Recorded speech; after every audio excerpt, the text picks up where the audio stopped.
শিক্ষার্থীরা তোমরা কেমন আছো?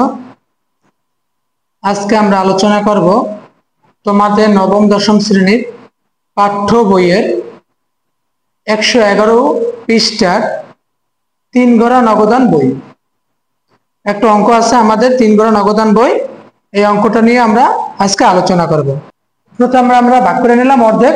একটা আছে ডেবিট সাইড আর একটা আছে ক্রেডিট সাইড। ডেবিট সাইডের মধ্যে আছে যেহেতু 3 গড়া নগদান বই 3টা টাকার ঘর হইবে। 1 গড়া নগদানে 1টা টাকার ঘর, 2 গড়া নগদানে 2টা টাকার ঘর আর 3 গড়া নগদানে 3টা টাকার ঘর। তারিখ, বিবরণ, রসিদ নং, খতিয়ান পৃষ্ঠা, নগদ টাকা, ব্যাংক টাকা, বাকি টাকা। আবার ঠিক ক্রেডিট পাশে একই রকম তারিখ, বিবরণ, ভাউচার নং, খতিয়ান পৃষ্ঠা, নগদ টাকা, ব্যাংক টাকা, বাকি টাকা। 3 গড়া নগদানে 3টা টাকার ঘর। তাহলে আমরা অঙ্কটা করি। 3 গড়া নগদান বই দেখো কি আছে। সেলিম ট্রেডার্সের 2017 সালে মার্চ মাসে লেনদেন। পয়লা মার্চ আছে নগদ উদ্ধৃত আছে 18,000 টাকা আর ব্যাংক জমাতিরিক্ত যদি থাকে ব্যালেন্স বিডি লিখে ক্রেডিট পাশে রাখতে হইবে। তো ব্যাংক জমাতিরিক্ত আছে ক্রেডিট পাশে 3,000 টাকা। তা আমরা লিখি প্রথমে মার্চ 1 ব্যালেন্স বিডি নগদ উদ্ধৃত আছে 18,000 টাকা, লেখো 18,000 টাকা।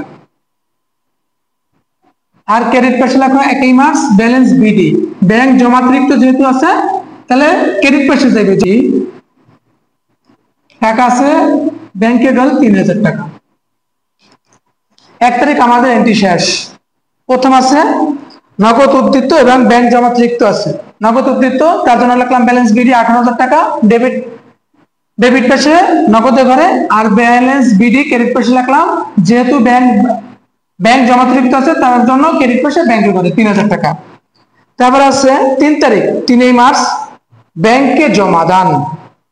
আমি কি বলেছিলাম 3টে এন্ট্রি আমার কোনটা হবে? কয়টা এন্ট্রি? 3টে এন্ট্রি।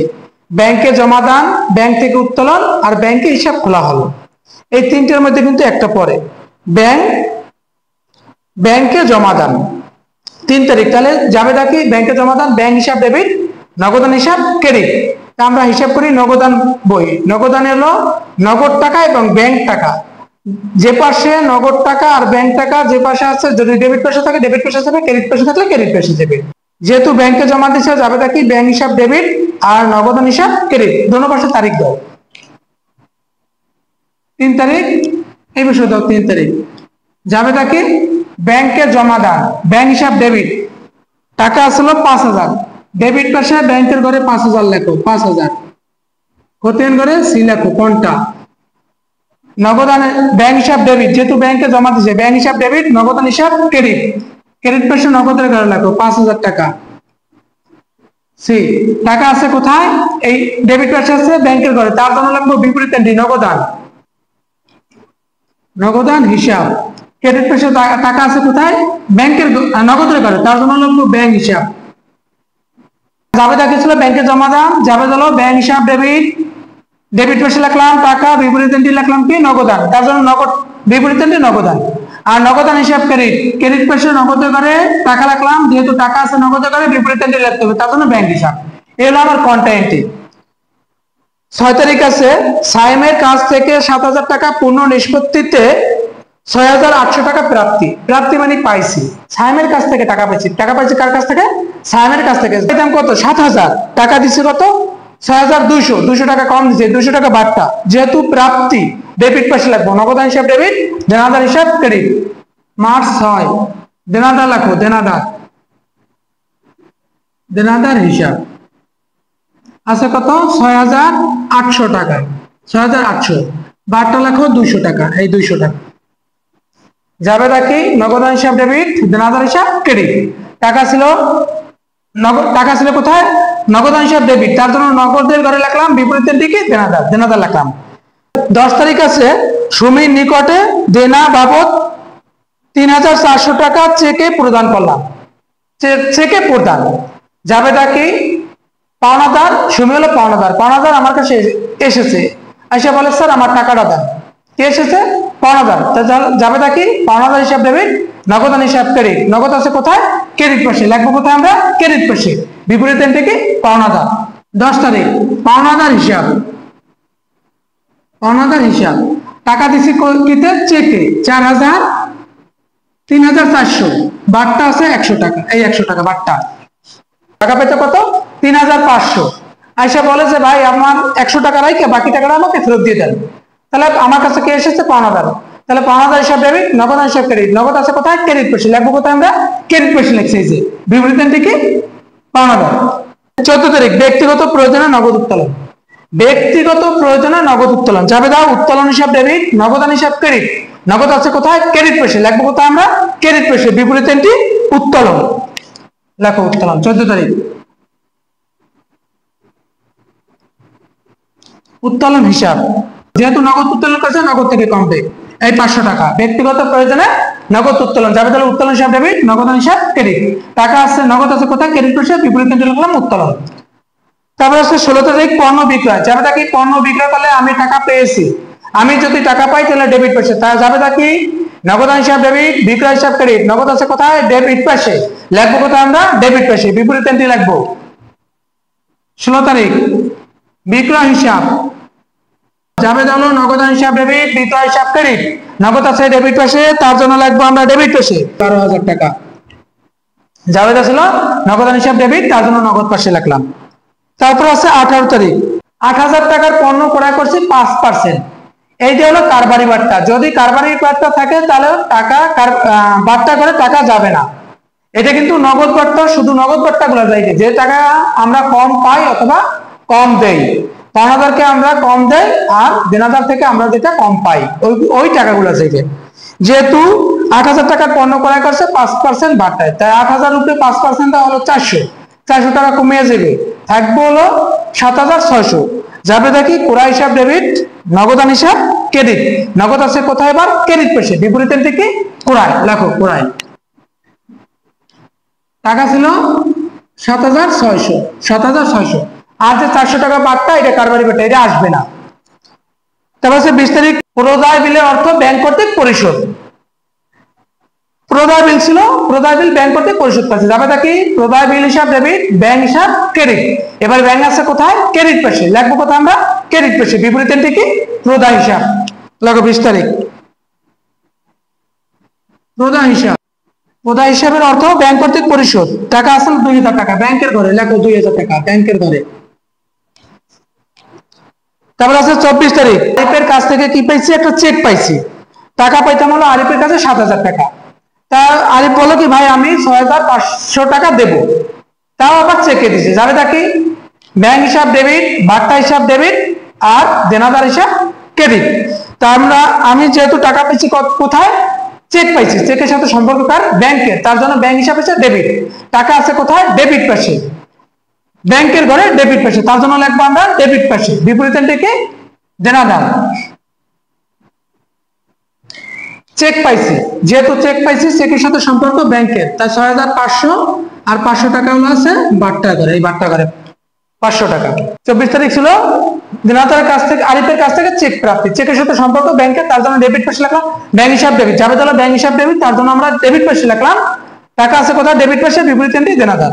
30 তারিখ আছে ব্যাংক সুদ চার্জ করলো, ব্যাংক সুদ চার্জ করলো।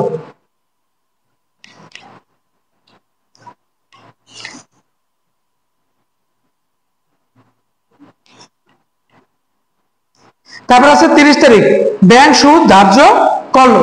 ব্যাংক সুদ ধার্য করলে ব্যাংক যাবে দেখি ব্যাংক সুদ হিসাব ডেবিট আর ব্যাংক হিসাব ক্রেডিট।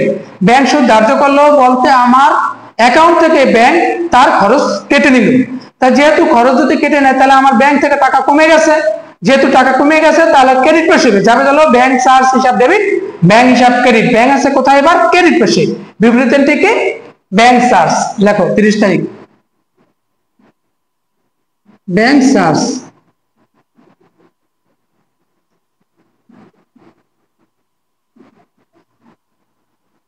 টাকা আছে 400 টাকা ব্যাংকের ঘরে, লেখো 400 টাকা।